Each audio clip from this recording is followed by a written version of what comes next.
Hello and welcome to another episode of the program. We start off with business news where the Central Bank of Nigeria, CBN, has further slashed the exchange rate for computing customs duties at the nation's seaports by 5.3% following the stability in the exchange rate of the naira to the dollar.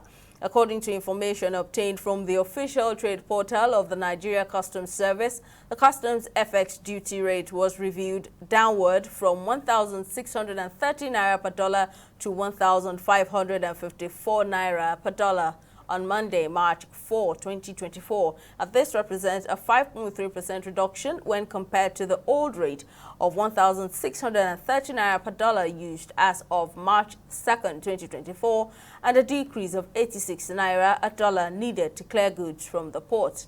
Also, the CBN has warned Nigeria and other West African nations regarding trends in borrowing practices. Traditionally, nations often relied on loans from the Paris Club. However, the CBN says it has observed a significant shift towards borrowing from other clubs and private members, such as banks and investors who buy the government funds. The Apex Bank has, however, warned that Nigeria is at high risk of falling into debt distress and urged the federal government to look for ways of improving revenue generation. We'll take a break here and return with company news.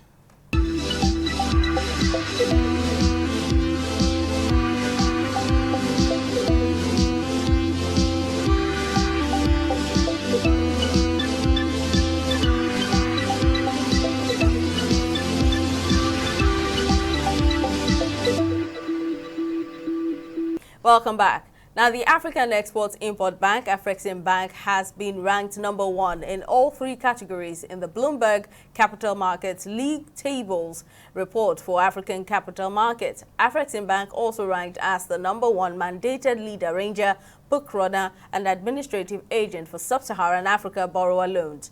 Notably, the bank has almost doubled its market share in both the MLA and book runner categories, rising from 8% and 9% in 2022 to an impressive 19% and 14% in 2023, respectively. Now, topping these prestigious rankings in all 3 categories simultaneously for the first time in the bank's 30-year history is a testament to the bank's remarkable growth, its systemic relevance on the continent, and its leading market position in the African loan market. Well, in the loans agency category, Afreximbank retained a significant 15% market share while achieving a remarkable milestone of securing the position of the number 1 facility agent for the first time ever. Well, we'll take another break, and when Money Matters returns, we'll be discussing the prospects of a Nigeria-Qatar bilateral relationship. Stay with us. We'll be back shortly.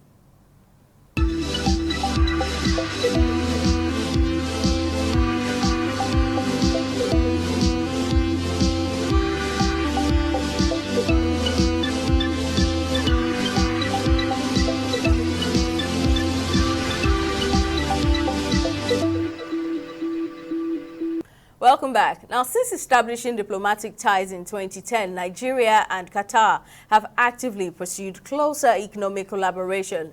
The ties have increased even further after President Bola Tinubu and Emir of the State of Qatar, Sheikh Tamim bin Hamad Al Thani, witnessed the signing of a historic agreement between both nations, opening a gateway for leveraging the potential of mutual cooperation in pivotal sectors of education, enterprise development, investment promotion, youth empowerment, mining, tourism, and sports. According to the special advisor to the president on media and publicity, Ajurin Gelale, President Tinubu has assured his host of Nigeria's preparedness to welcome investors into the country, noting the ongoing reforms that favor innovation, return on investment, and multiculturalism. On his part, Foreign Affairs Minister Yusuf Tuga says Nigeria expects a strong partnership between the 2 countries going forward, as Qatar, which is the 3rd largest gas producer, seeks to open up investment opportunities for Nigeria's business community. But to discuss the economic prospects of the Nigeria-Qatar relationship, top economist Shuaibu Idris joins me on the program. Thank you very much for joining me, sir. How impactful would a Nigeria-Qatar relationship be for the country at this critical time? Generally, one can say when someone invites you into his house or her house, you know there is some level of trust and confidence. Generally, you cannot invite an enemy into your territory. So I think Nigeria, and indeed Nigerians, should be happy that Qatar, as a government and people, decided to extend hand of fellowship and friendship to Nigeria by inviting our president to visit Qatar, go to Doha, and if you like, exchange some diplomatic friendliness between the two countries. On one state, you will say this is a major milestone, is a development that we should all be happy with. But then, when you look at history, you look at the trajectory of where are we coming from. Qatar has generally not been so friendly with Nigeria and Nigerians. Most of the time, Qataris have been so antagonistic to Nigerians. Work permits were not issued as and when they should. Indeed, and in fact, Nigerians are not freely allowed into the Qatari territories, despite the fact that Nigerian government has given, permission to Qatar Airlines to come into Lagos and come into Abuja to pick passengers to the Middle East and beyond.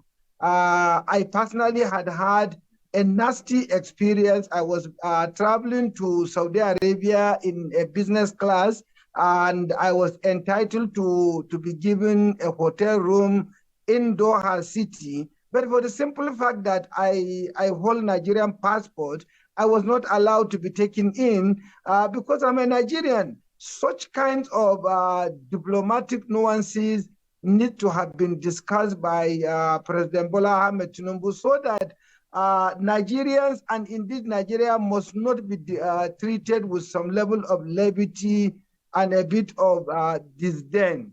I believe, while it is good, there was an invitation to President Tinubu, but for President Tinubu to say that he's going to Qatar to begin to discuss about businesses and potential investment into Nigeria, really, do you need to go and market a good thing? If you ask me, Simi, I would have thought what Bola Ahmed Tinubu needs to do in his first 1 year, 18 months, or 24 months in office is not to be spending our small resources junketing and truncating from one country to another, thinking that he is marketing Nigeria. How do you market a product that may not necessarily be sellable? We have 2 or 3 fundamental issues that Bola Ahmed Tinubu needs to address before he begins to market Nigeria. Number one, he needs to be serious to address the issue of security. He needs to be serious to address the issue of corruption. He cannot go to Qatar and be telling the Qatari businessmen and women that if you come to Nigeria, if anybody is asking you for bribes, report to me, or introducing a new Ribadu to be like the gatekeeper. Every businessman or woman coming into Nigeria should speak to Nuhu Ribadu. How and where? How long are the hands of Nuhu Ribadu? And then last but not the least, it has been said over and over from the time of President Olusegun Obasanjo till now, the Federal Republic of Nigeria must have sunk close to about $30 billion in energy, trying to improve the energy supply to Nigeria. Till today, no part of Nigeria can boast of 24-hour power supply. We are not even ashamed of ourselves. About 2-3 weeks ago, we were jumping that Aba is the capital of Abia State will be enjoying 24-hour power supply, as if that is any achievement that we should be proud of. I think Bola Ahmed Tinubu and whoever may be Nigeria's president, these 3 key things need to be put in the front burner before you begin to truncate and junkate and be carrying people around to just go and be marketing what is not marketable. As at today, yes, Nigeria has beautiful land mass, resources, solid minerals, but is it marketable? The answer is hell no. No one will risk his or her life to come to Nigeria with the level of insecurity. No one will risk his or her life to bring in capital to Nigeria to come and begin to generate electricity by himself or herself. Every little infrastructure that ordinarily should be taken as given, taken for granted. In Nigeria, it is nothing you can take for granted. As mundane as drinking water, we can't provide. Even Abuja, as the federal capital, cannot boast of pipe-borne water. I mean, what kind of people are we? The elite of Nigeria, we should be ashamed of ourselves. We don't even like ourselves. We don't even like our country. We don't even know what is good for us. And I think the earlier will begin to tell Now will take me to our my second that will question. call I a mean, spade a the spade, the president's better for all call. of us. Yes, Doctor, your response now will take me to my next question. Now, the president's call for foreign investors is coming at a time when quite a number of international companies have left the country, due to the unfavorable economic climate at this time. Now, wouldn't this deter new investors from coming in? The paradox that we are facing. If there is anything that Bola Ahmed Tinubu needs to be doing as at today, is to juxtapose the process of his governance and ask himself, why am I being faced with a number of companies, leaving the country? Why are they leaving? What are the issues? The ones that you already have, you are not able to retain them, and you want to attract more. This is the strategy is standing on logic. I can't understand who is advising Mr. President. Today, as we speak, there is no one single individual that you can say, this is the show, this is the center, or the person you will want to be talking to on the economic policies of this administration. What are even the economic policies, if at all there is any? We are yet to know. And there is no spokesperson. The finance minister, yes, Wale Edun, good friend, was my boss. Yes, okay, Atiku Bagudu, Minister of National Planning, a good friend, a brother. But who is leading the conversation? Who is leading the discussion regarding economic policies, fiscal and monetary policies?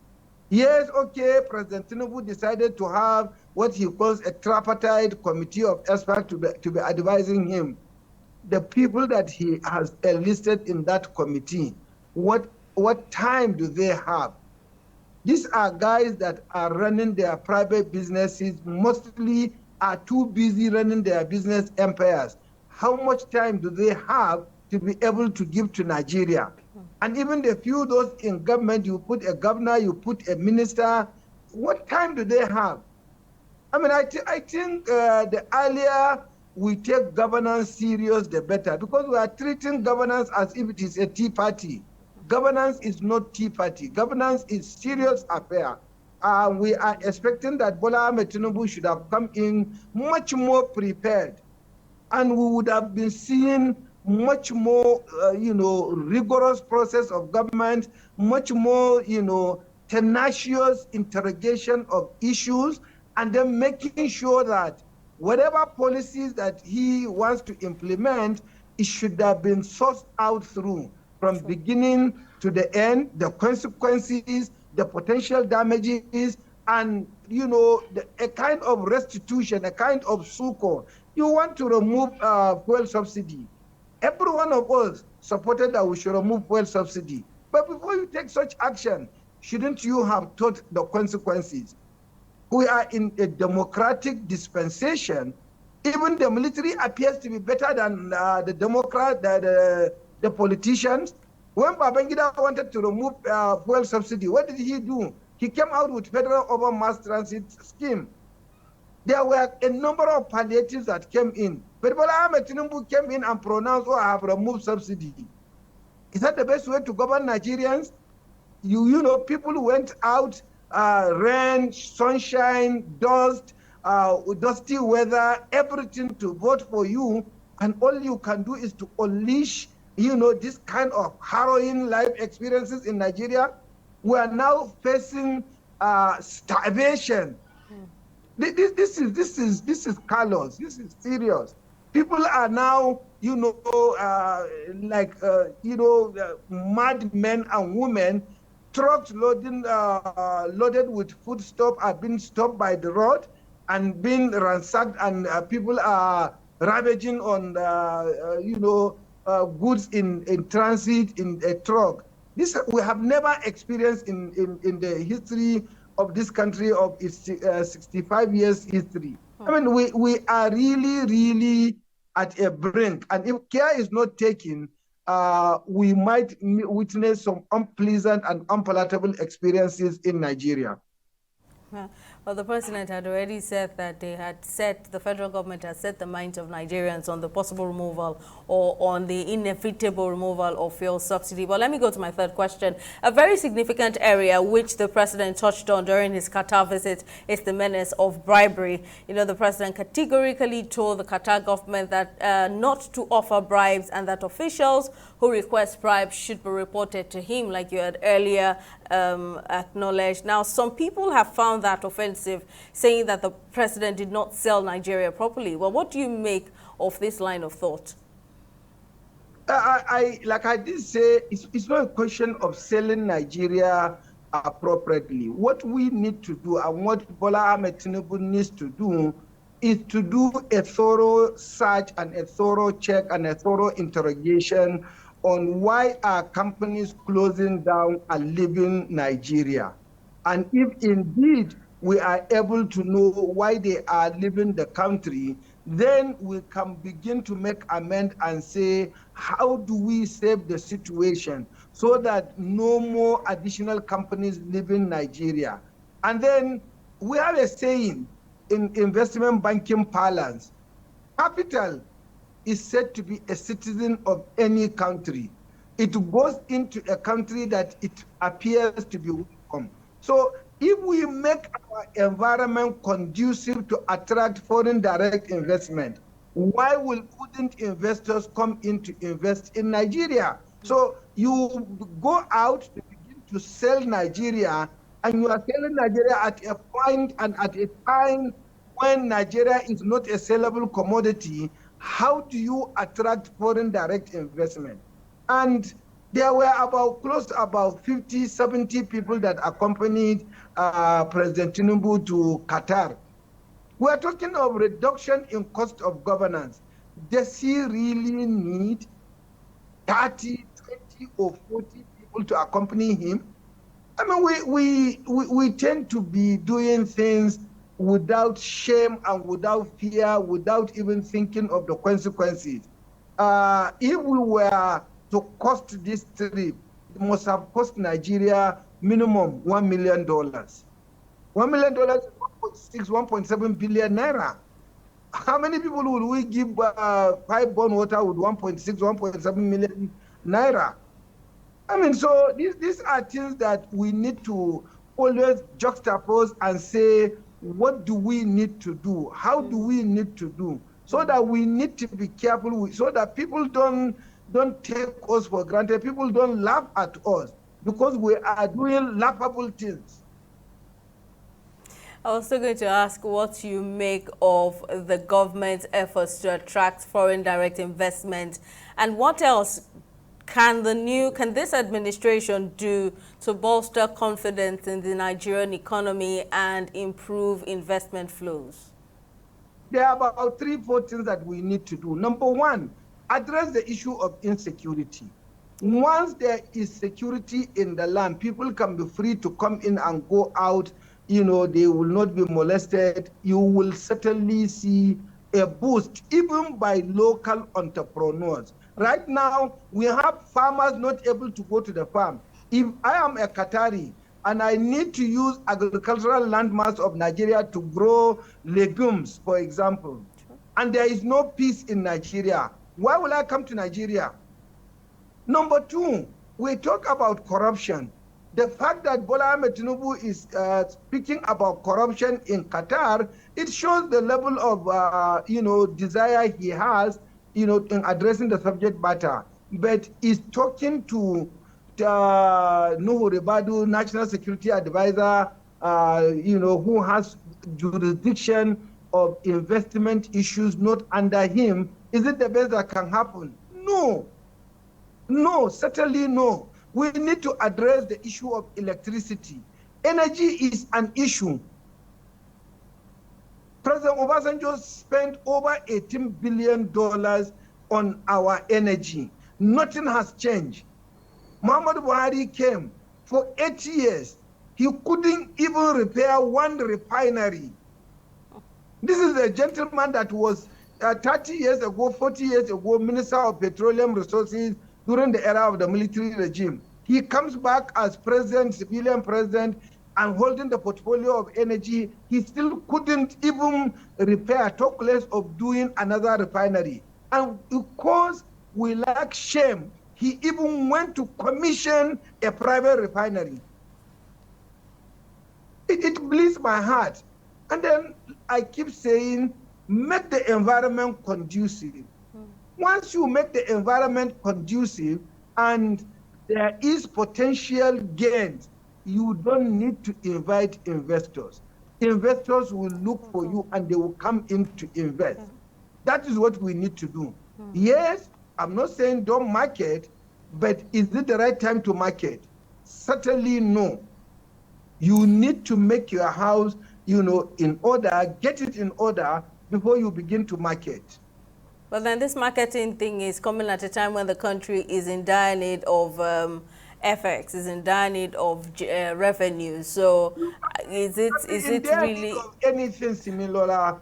You can be in dire need of anything. If you want something, do what is required to get that thing that you want. We want foreign exchange. How are we going to get foreign exchange? Fundamentally, about 4 or 5 sources of foreign exchange. Number one, the most simplest source of foreign exchange is diaspora remittance.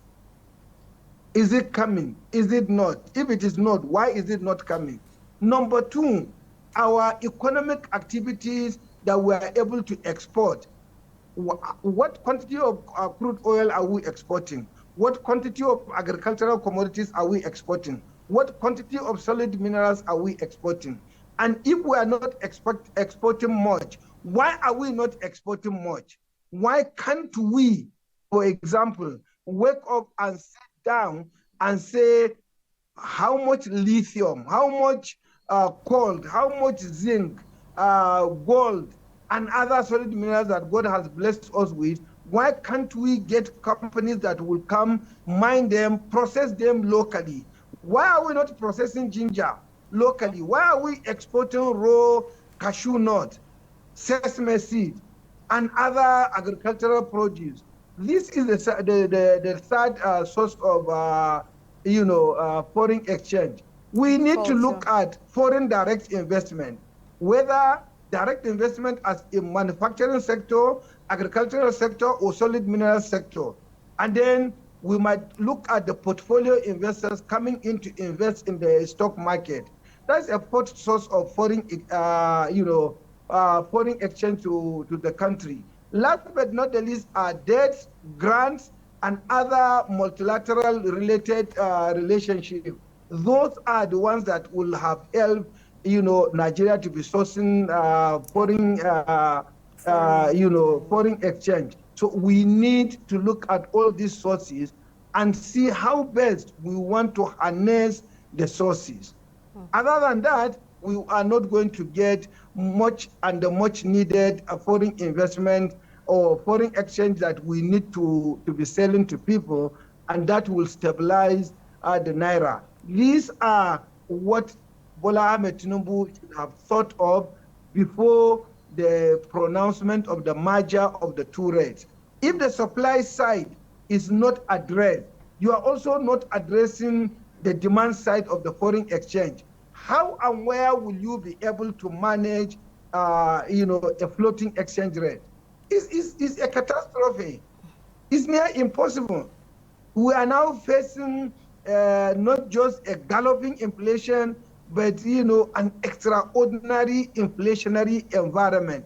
You go to the market in the morning, you get a price. By afternoon, you go back, the price has changed. We've never had it this bad in Nigeria. And it is not that the policies are bad. It's just that the implementation and the fact that the policies were not thought out properly. If they were thought out properly and then the consequences of implementation of the policies were thought out and then properly isolated and addressed, we wouldn't be where we are. This is our grouses with the government. The government clearly has its work cut out for it. Well, top economist Shuaibu Idris, thank you, sir, for lending your thoughts.